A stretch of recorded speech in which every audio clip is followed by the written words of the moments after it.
Attendez, attendez. Com ha acabat baixant l'esfèrica Lamine Yamal. Eh, I c'est va trop. Lamine, continua l'afinat tothom, C'est Lamine, trop. Lamine, xuta Lamine. Il est tellement en pétard, c'est du n'importe quoi. Regardez le contrôle. La torna a punxar. Eh, c'est Una trop. jugada escandalosa, una més Eh les gars, je vous promets, escandalosa. c'est que la mi-temps, mais je suis obligé de parler. Je vous le dis premier degré, je suis même pas un maxeur, mais le niveau que Lamine Yamal a atteint, genre l'évolution qu'il a pris encore une fois, la vérité c'est effrayant. Tout à l'heure, j'étais sur Twitter et je suis tombé sur ce tweet. Seul Hard, Sheila, merci pour tout. Et pour les personnes qui vont se demander c'est qui, c'est tout simplement les parents de Lamine Yamal. Premier degré, merci pour tout. Lamine Yamal, il vient à peine d'avoir 18 ans, c'est déjà le meilleur joueur du monde et y a pas débat, et on a la chance de l'avoir au Barça. Après son premier match de pré-saison, il y a des personnes qui nous ont dit qu'il était finito, que apparemment le numéro 10 il était trop lourd, je sais pas quoi. À la suite de ça, lors du deuxième match, Lamine Yamal a fermé des bouches en étant buteur. Et aujourd'hui, encore une fois, il continue de nous régaler. Le niveau qu'il a affiché, c'est du grand n'importe quoi. Et encore une fois, comme je l'ai dit après le dernier match, toutes les personnes qui ont de la hate envers Lamine Yamal, j'ai un conseil pour vous, lâchez ça. Bref, en tout cas, n'hésitez pas à me donner vos avis dans les commentaires, histoire de savoir ce que vous en pensez, et moi je lirai tout ça. Vous avez passé tous vos traités à parler de lui, à le dézinguer. Vous avez passé tous vos traités à nous dire « ce petit part en cacahuète, ce petit ne tiendra pas, ce petit a la grosse tête, ce petit parle trop ». Mais il y a une réalité que vous oubliez et de laquelle on parlera toujours ici.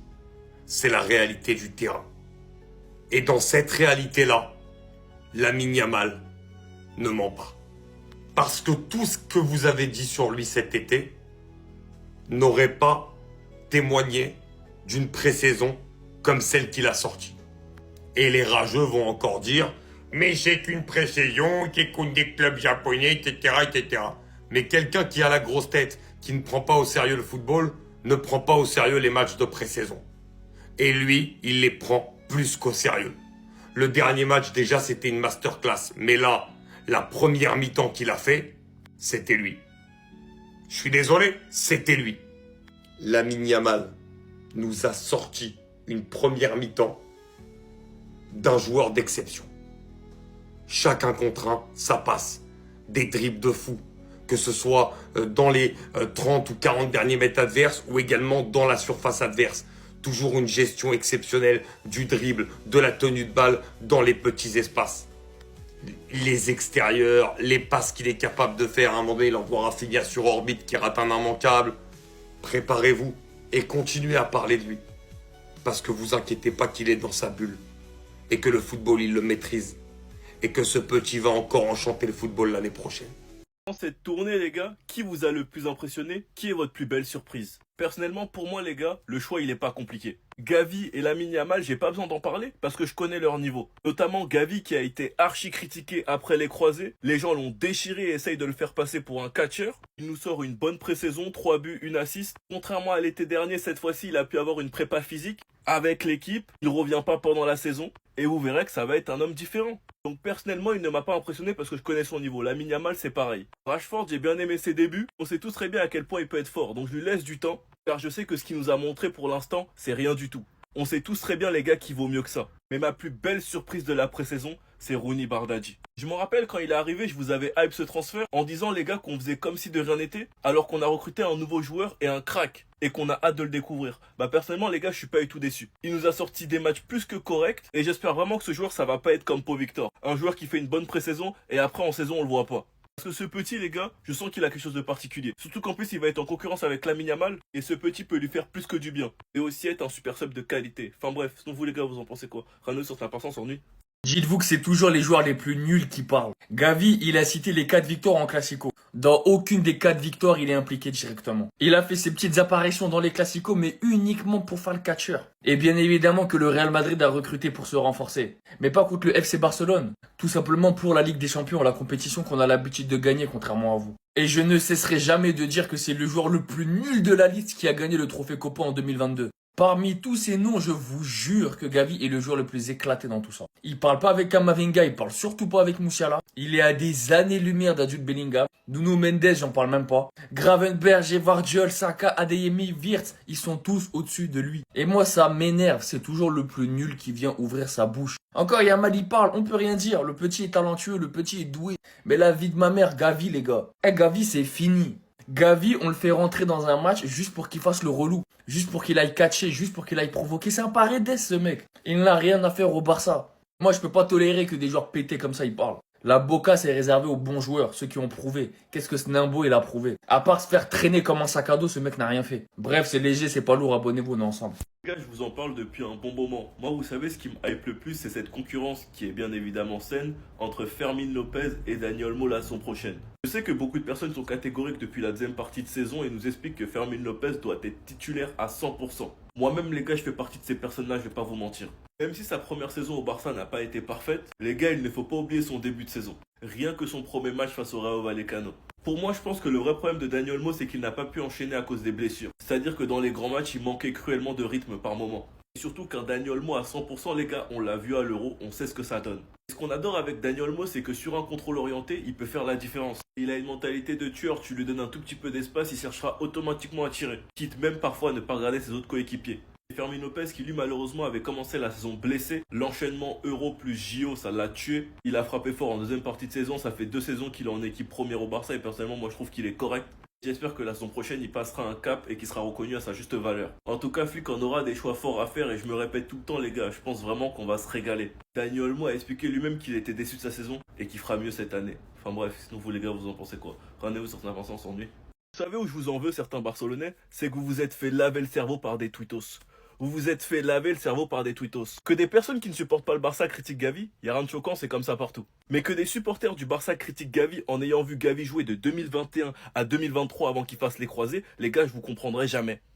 Je vous comprendrai jamais. Vous pouvez dire tout ce que vous voulez. Gavi, de 2021 à 2023 avant les croisés, c'était notre meilleur milieu de terrain. C'était le milieu de terrain le plus régulier. Quand malheureusement De Jong et Pedri n'étaient pas épargnés par les blessures, c'est qui tenait la baraque? C'est Gavi.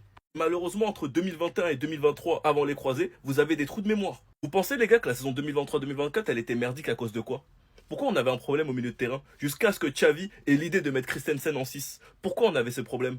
Parce que Xavi avait perdu sa pièce maîtresse, qui était Gavi.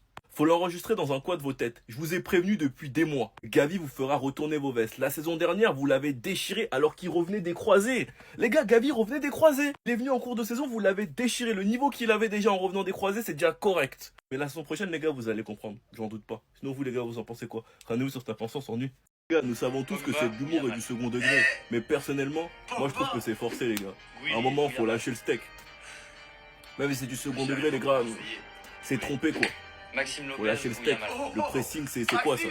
Non, Maxime, retour en Ligue 1, Paris FC, Maxime.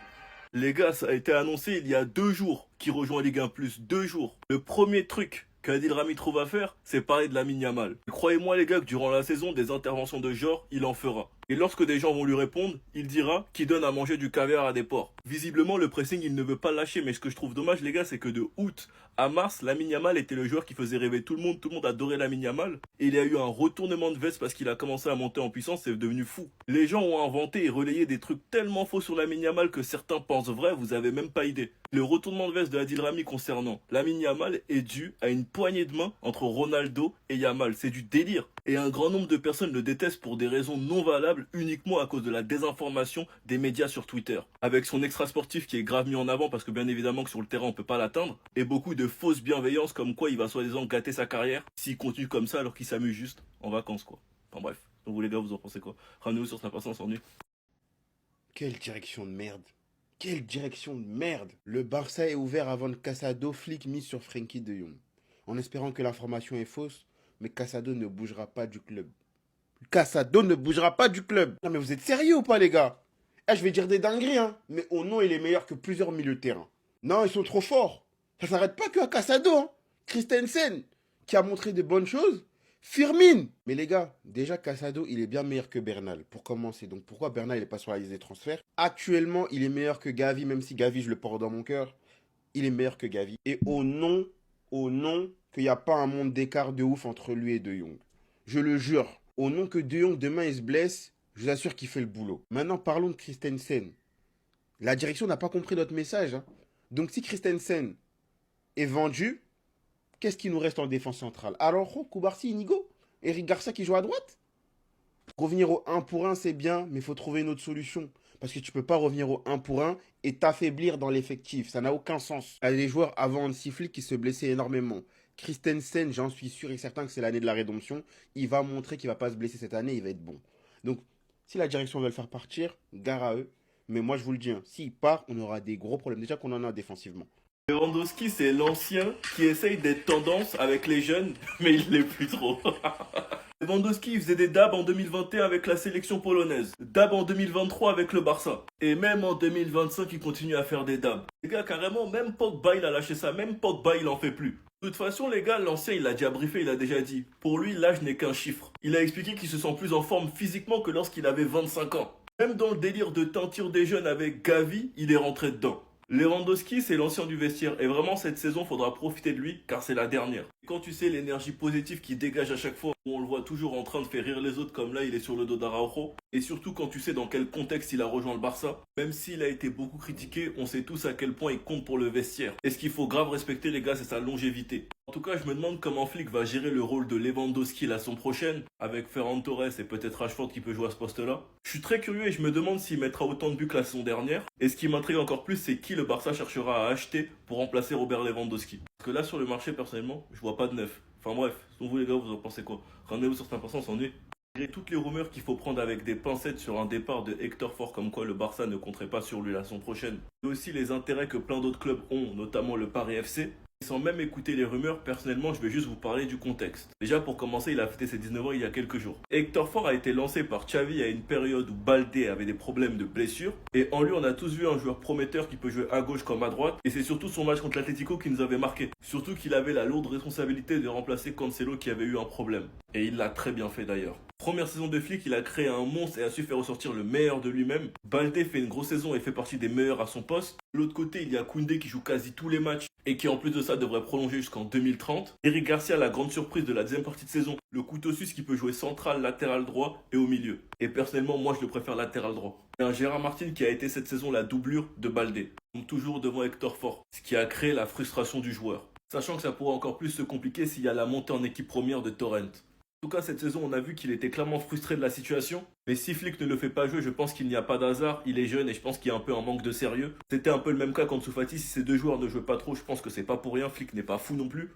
Et si Hector Ford part, je trouve ça dommage qu'en 2 ans, on perd 2 latéraux. Sachant qu'on n'a pas des backups de qualité non plus. Mais si le club ne désire pas le vendre et que c'est Hector Ford qui veut partir, j'espère qu'il réfléchira. Et qu'il ira demander des conseils à Xavi Simons, Moriba, Guiou et tous ces joueurs-là. Enfin bref, sinon vous les gars, vous en pensez quoi? Ramenez-vous sur 5%, on s'ennuie.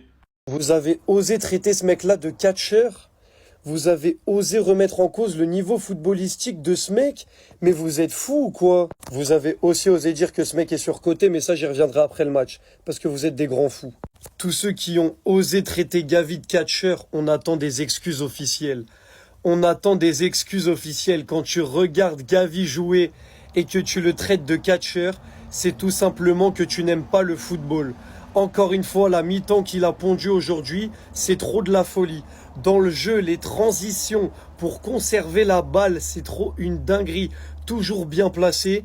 Et là, aujourd'hui, il s'en sort avec un doublé. Le premier sur une passe de Lamine Yamal, clinique, pied gauche, ça finit dans les filets. Et le deuxième avec une magnifique passe de Jules Koundé qui a pris à court la défense. Il arrive devant le gardien, il tremble pas, petit piqué, ça finit dans les cages. Gavi est devenu clinique. Gavi est devenu clinique en plus d'être partout sur le terrain. Ceux qui l'ont traité de catcheur, vous allez comprendre cette année à quel point vous étiez les fous du bus. Bref, ceux qui sont descendus du train, il est déjà trop tard, ce mec-là est de retour. On choisit pas la facilité. Vous avez décidé de quitter le train quand il était un peu en dessous à cause des blessures. C'est trop tard. Et moi, personnellement, je veux qu'il soit capitaine juste avec son amour du maillot. Regardez, à chaque fois qu'il marque, il oublie jamais. Il embrasse l'écusson. Donc, Gavi capitaine, avec le niveau qu'il a et l'amour du maillot, il va falloir se brancher. Il va revenir en puissance. Vous êtes même pas prêts. Et ben voilà, victoire 5-0, claire, nette, précise, sans bavure. Le flickball est de retour pour tabasser les adversaires, comme je vous l'ai dit. Et encore une fois, on leur a rien laissé. On était juste trop fort.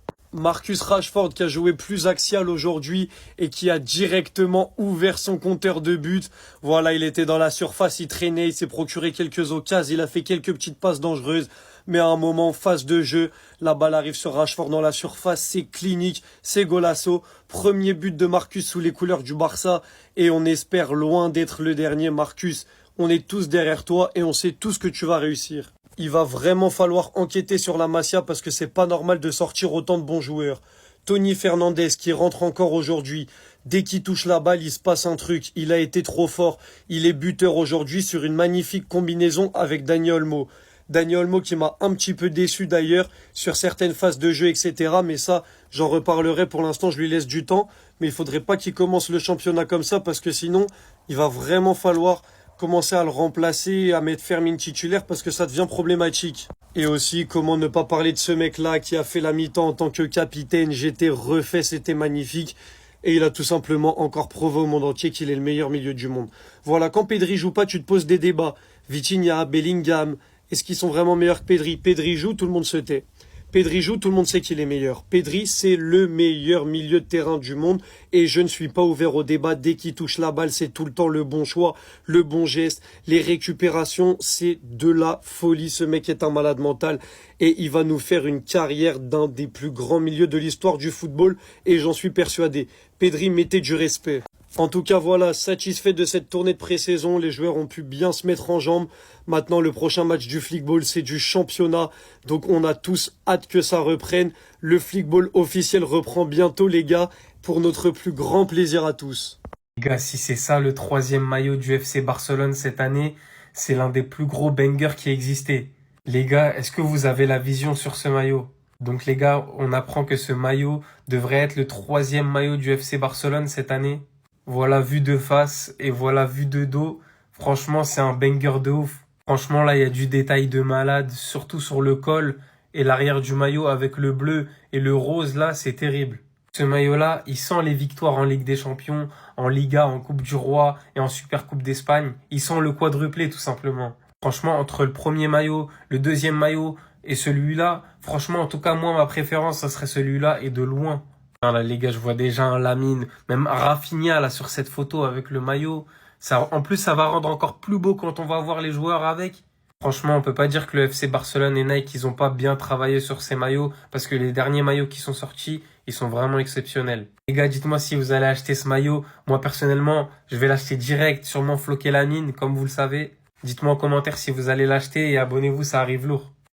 Attendez. Victoire du FC Barcelone sur le score de 5-0 face à Dagu. Je crois que ça se prononce comme ça, non? Bref, en tout cas, je suis très content de la victoire parce qu'encore une fois, aujourd'hui, on a vu de belles choses. Aujourd'hui, Gavi, a.k.a. le catcheur de la WE, a inscrit un doublé. Il a commencé en tant que titulaire et il a fait une grosse première mi-temps. Encore une fois, sur le terrain, il était un peu partout. On l'a vu dans les phases défensives à la récupération, même si on a eu très peu. On l'a vu également se projeter vers l'avant et il a clôturé ses 45 minutes par un doublé. Lamine Yamal, que dire? C'est tout simplement le meilleur joueur du monde. En première mi-temps, c'était du grand n'importe quoi. Tellement c'était abusé à la mi-temps même, j'ai fait une vidéo. Donc en soi, je vais pas trop m'étaler et je vous invite à aller la voir. Parmi les titulaires, on a vu également Drew qui a lui aussi fait une très belle première période. Encore une fois, sur le terrain, je l'ai trouvé très intéressant avec du caractère. Il hésitait pas à jouer vers l'avant et à se projeter. Et il est même passé à ça d'un but, mais malheureusement, il l'a mis en haut. Lewandowski, au passage, a lui aussi inscrit un but aujourd'hui sur une passe décisive de Gérard Martin. Gérard Martin qui a joué en tant que défenseur central aujourd'hui. C'est déjà la deuxième fois qu'on le voit à ce poste-là. Donc je pense que Flick est en train de nous préparer quelque chose. En deuxième mi-temps, encore une fois, il y a eu full rotation et on a pu voir Marcus Rashford. Rashford qui a enfin inscrit son premier but avec le FC Barcelone. Pour le coup, ça me fait archi plaisir car je sens que ce but-là, ça va le libérer. Même si avant ça, en vrai, je le trouvais déjà libéré. Tony Fernandez, lui aussi, a marqué. Et la mauvaise nouvelle de ce match, on va dire, c'est la blessure de Koubarsi. Dans les dernières minutes du match, il a ressenti des douleurs et il est sorti sur blessure. À quelques jours de la reprise, j'espère vraiment que c'est rien de grave. Bref, en tout cas, n'hésitez pas à me donner vos avis dans les commentaires, histoire de savoir ce que vous en pensez. Et moi, je lirai tout ça.